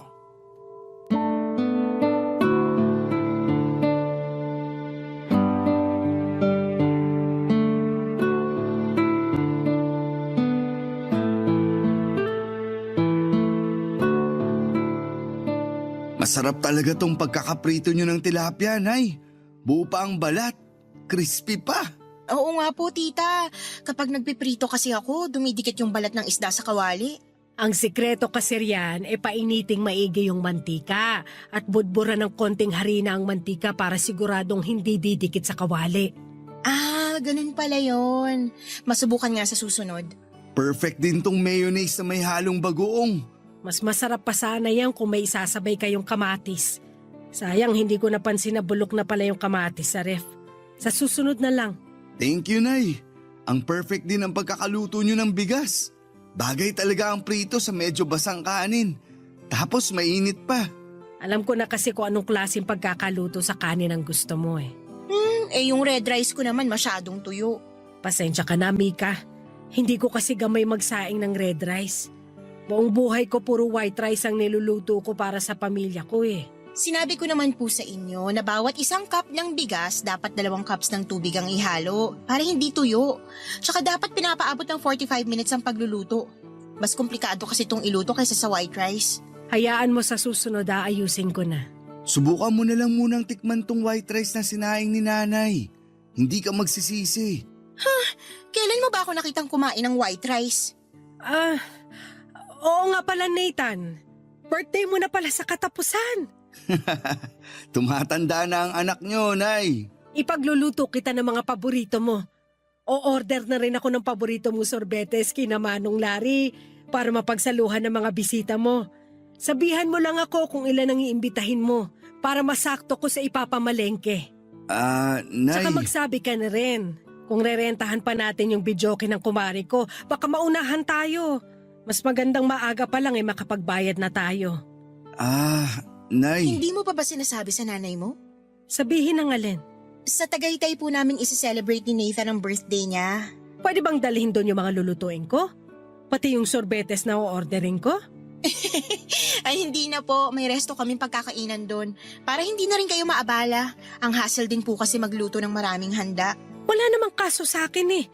Lagi ko talagang pinagluluto si Nathan tuwing birthday niya. Walang palya yun. Hindi ba Nathan? Pero wala namang masama kung may pagbabago sa birthday ni Nathan. Tsaka gusto niyang sa Tagaytay kami mag-celebrate. Di ba Nathan? Magastos sa Tagaytay. Magastos din po magluto ng maraming handa at magrenta ng videoke. Pero magiging masaya naman si Nathan. Paborito ni Nathan ang Tagaytay. Sigurado akong magiging masaya siya ron. Di ba Nathan? Pareho namang pwede sa akin. Pareho akong magiging masaya sa sorbetes at Tagaytay. Mananawa ka sa ice cream sa Tagaytay. Iba't ibang flavor at siguradong malinis pa. Kung yan ang desisyon nyo para sa birthday ni Nathan, edi yan na. Pasensya, Nay, kung di ko agad nasabi. Ayos lang yun. Nabigla lang ako. Sana nasabihan ako agad bago ko ipinagkalat sa mga kakilala natin na maghahanda ako sa birthday mo. Pwede naman nating ituloy ang handaan. May hotel reservation tayo sa Tagaytay sa mismong birthday mo, di ba? Pwede namang maganda isang araw bago ang birthday ko. para may mapagsaluhan din yung mga kaibigan at ibang kakilala. Okay na ba yon, Nay? O kaya isama nyo na lang ako sa Tagaytay para makapasyal din ako roon. Pwede naman, Nay. Ibubuk namin kayo ng kwarto sa parehas na hotel. Nathan, fully booked na yung hotel. Siningit lang tayo kasi may nag-cancel. May iba pa namang hotel na kalapit nung sa atin. Doon ko na ibubuk si Nanay para malapit sa atin. Nathan, Huwag na kayo magtalo. Naisip ko mukhang hindi rin kakayanin ng tuhod ko ang lamig ng Tagaytay. Pagbalik nyo na lang ako maghahanda. wag na po kayong gumastos nun, tita. Itabi nyo na lang yung pera para may pang-maintenance kayo sa tuhod nyo. Huwag kayong mag-alala. Uuwian namin kayo ng bulalo.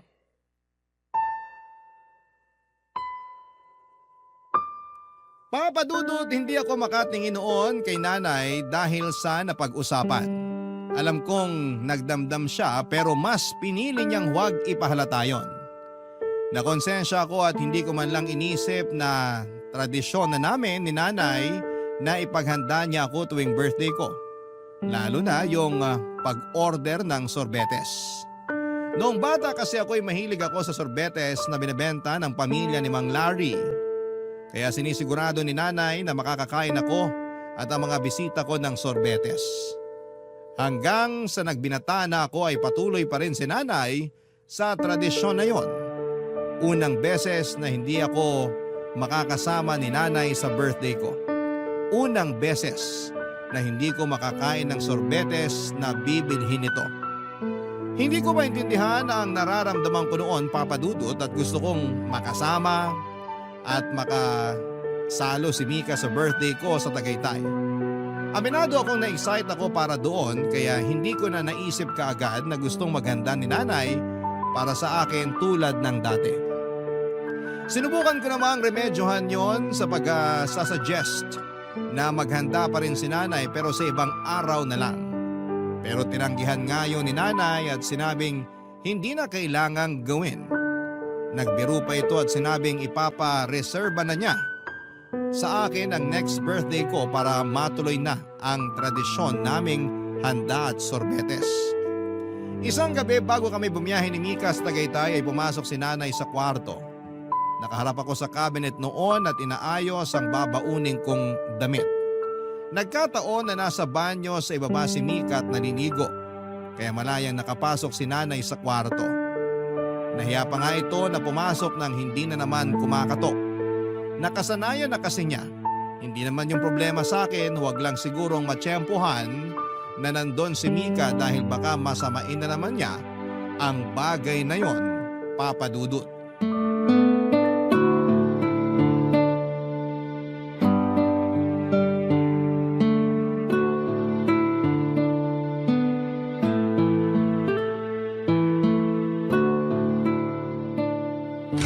Nathan? Nay! Nakalimutan ko na namang kumatok. Pasensya na. Ang nanay mo talaga lagi na lang nakakalimot. Walang kaso, Nay. Nasa banyo naman si Mika. Naliligo. Pasok po kayo. Sakto pala. Bakit po? Biyahe nyo na mamayang madaling araw, no? Opo. Iidlip lang kami tapos aalis na rin agad. Hindi ko na po kayo gigisingin mamaya ha. Para tuloy-tuloy na ang tulog nyo. O sige lang. Kailangan ko rin ng diretsong tulog. Ilang gabi na kasi akong hindi makatulog dala ng pananakit nitong rayuma ko. Mabuti na lang at hindi niyo ko isasama sa Tagaytay kasi hindi rin kakayanin ng tuhod ko ang lamig. Ano po bang pwede nating gawin dyan? Kailangan ko lang ng pahinga. Ayos naman na siguro to bukas. Tawagan nyo lang ako bukas kung masakit pa rin. Para mapacheck up ko na kayo. Hindi na kailangan. Normal sa may edad ang rayuma.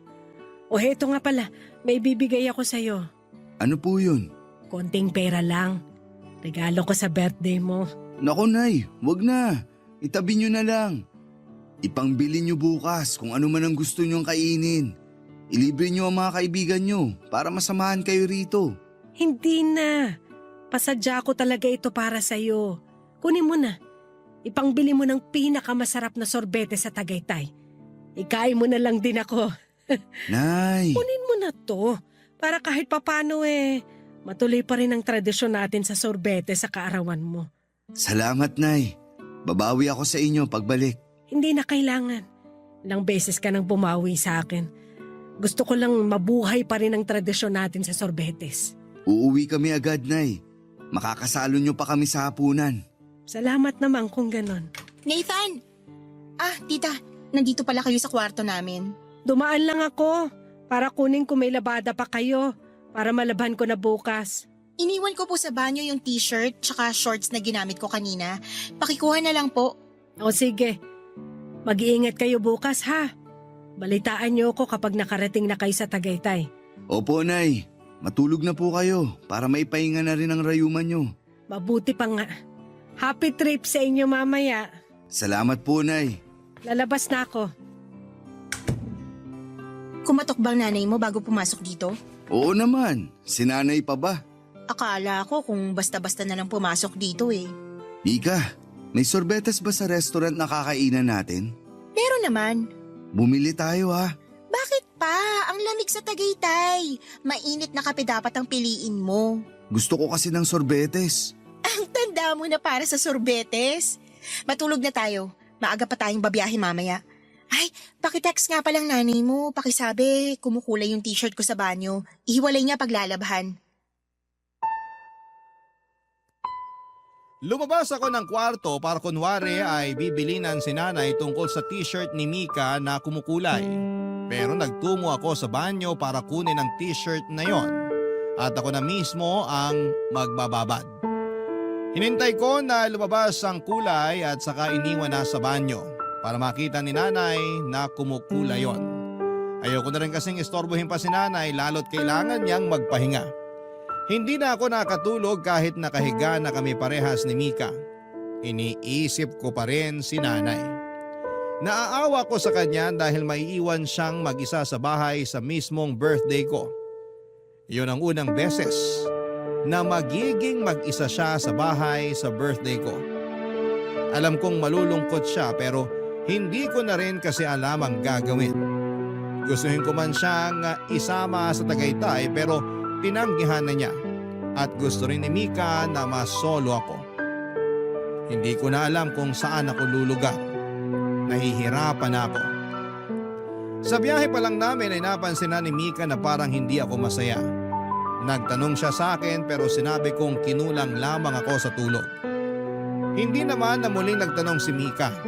Nang makarating na kami sa Tagaytay ay nagbago na ang mood ko. Na-enjoy ko naman ang lugar lalo't maraming puno at malamig pa ang hangin. Nagsimula na rin kaming kumain sa restaurant na pinagdalhan sa akin ni Mika. Pagkaabot sa akin ng menu, hinanap ko kaagad kung merong sorbetes pero hindi raw available ng gabing yon. Nalungkot na noon ang pakiramdam ko. Pero hindi ko yon pwedeng ipahalata kay Mika.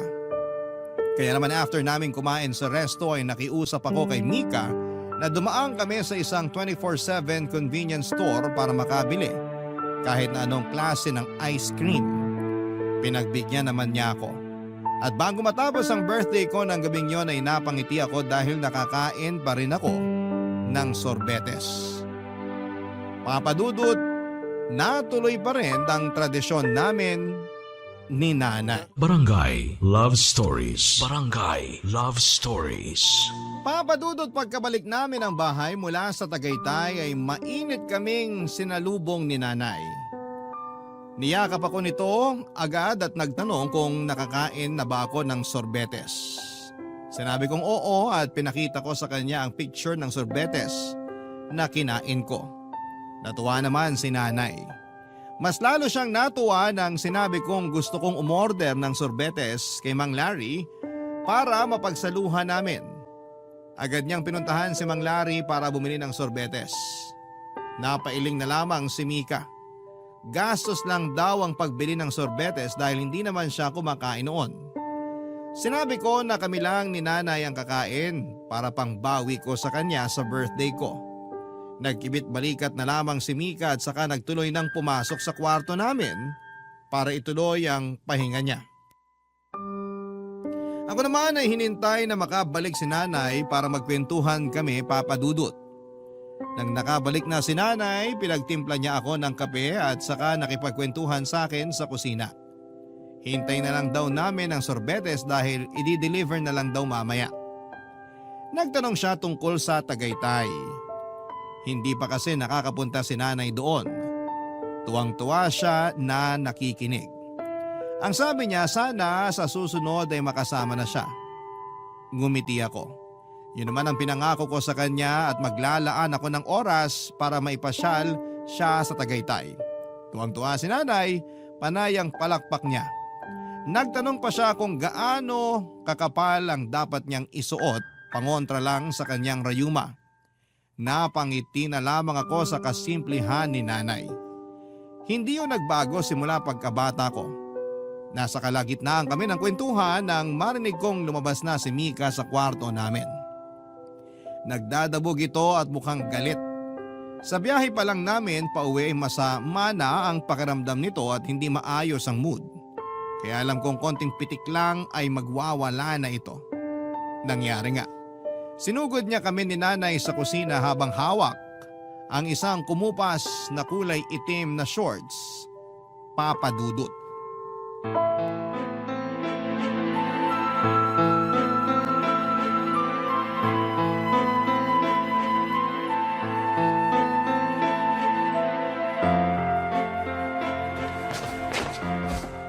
Tita! Ano yun? Bakit kumupas ng ganito tong black shorts ko? Kung di ko pa chinek ang mga nilaban yung damit ko, hindi ko pa makikitang siniraan yung shorts ko. Naku, hindi ko napansin. Patingin nga at Paano hindi nyo napansin kayong naglalaban ng damit ko? Mika, bibilan na lang kita ng bago. Hindi mo kailangang magalit ng ganyan. Wala ka nang mabibiling ganito dahil limited edition to. Tsaka, itong paborito ko. Hindi naman sinasadya ni nanay. Hindi talaga. Akala ko design yung pagkakakupas. Ang tagal nyo nang naglalaban ng damit ko, hindi nyo pa rin alam na hindi to design ng shorts ko? Mika, Hindi ko nga rin alam kung bakit hindi ako nakakatanggap ng thank you sa'yo sa paglalaba ko ng damit mo, lalo na ng panty mo. Bakit ako magsa-thank you? Nag-aambag naman ako para sa gastusin dito sa bahay. Akong bumibili ng sabong panlaba at nagbabayad ng tubig. Pero mahirap bang magpasalamat kahit minsan? Ang hirap manalo sa'yo, no? awat na, Mika. Sumasakit na ang ulo ko. Magkano ba yung shorts mo at babayaran ko? Kung yan ay kakapanatag ng loob mo.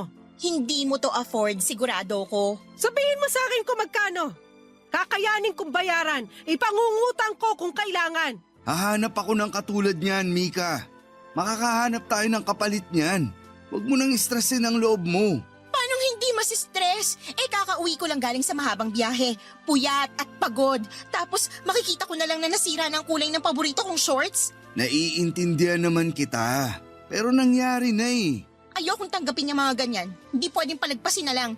Dapat kasi nag-iingat sa paglalabay. Kung gusto mo, sa susunod, ikaw na lang ang maglaban ng mga damit mo, lalo na yung panty mo.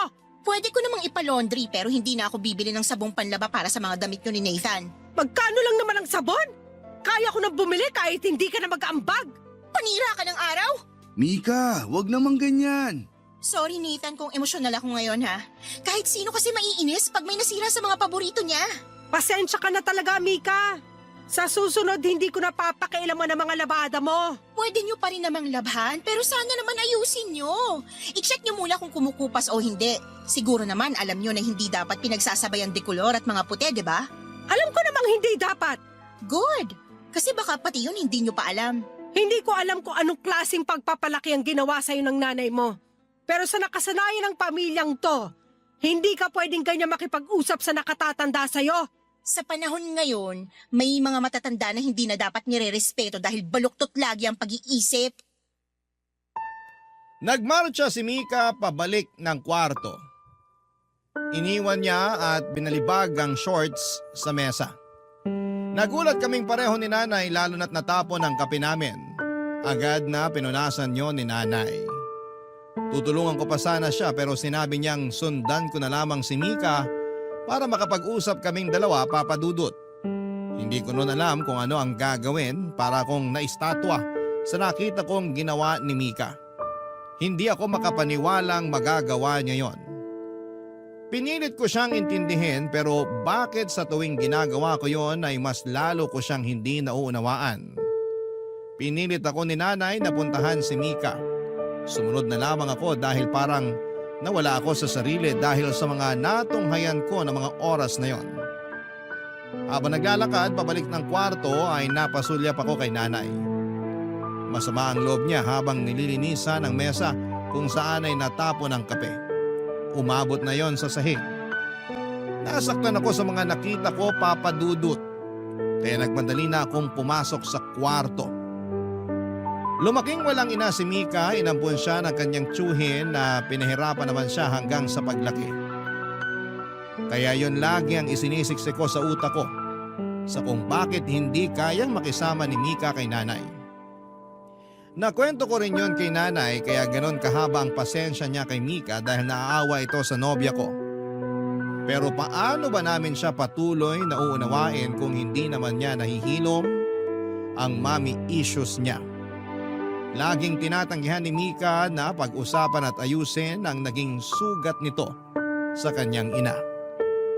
Galit na galit ito sa tuwing napapadako ang usapan namin sa kanyang ina.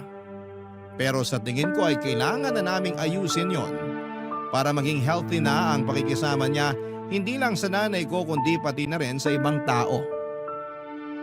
Dahan-dahan akong pumasok sa aming kwarto at naabutan ko doon si Mika na chinecheck ang ibang mga damit niya.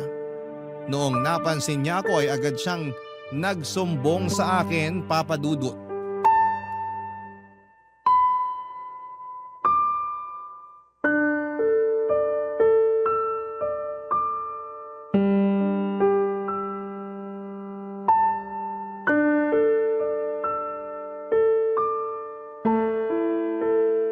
Kumusta ka?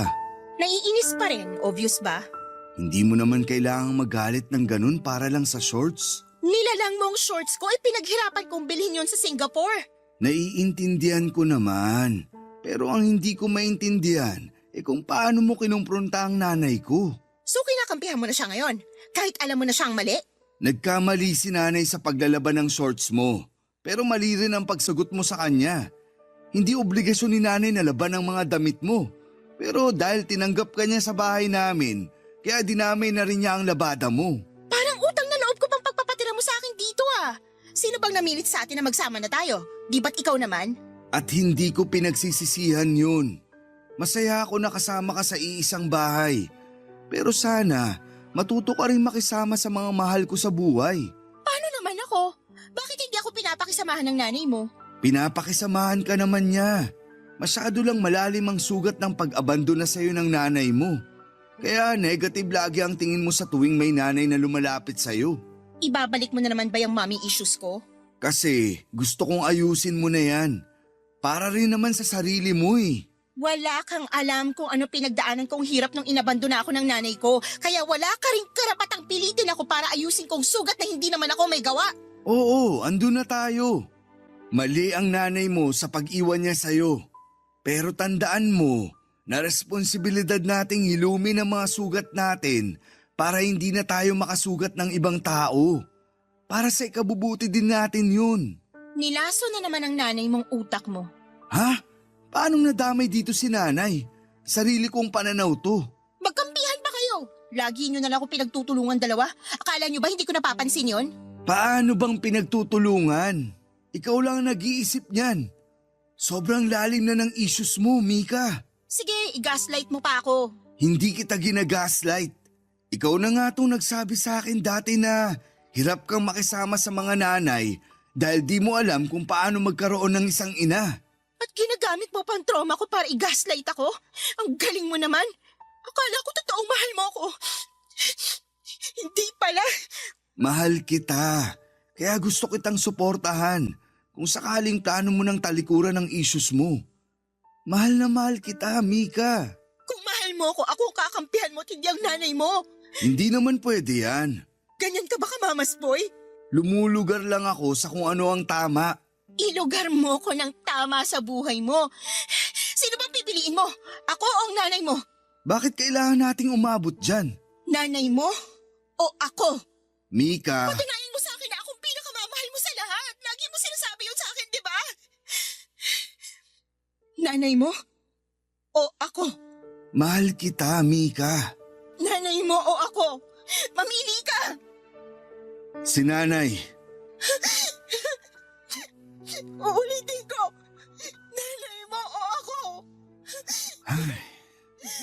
Sorry, Mika. Piliin mo ako! Pinili kita noon. Si nanay naman ang pipiliin ko ngayon.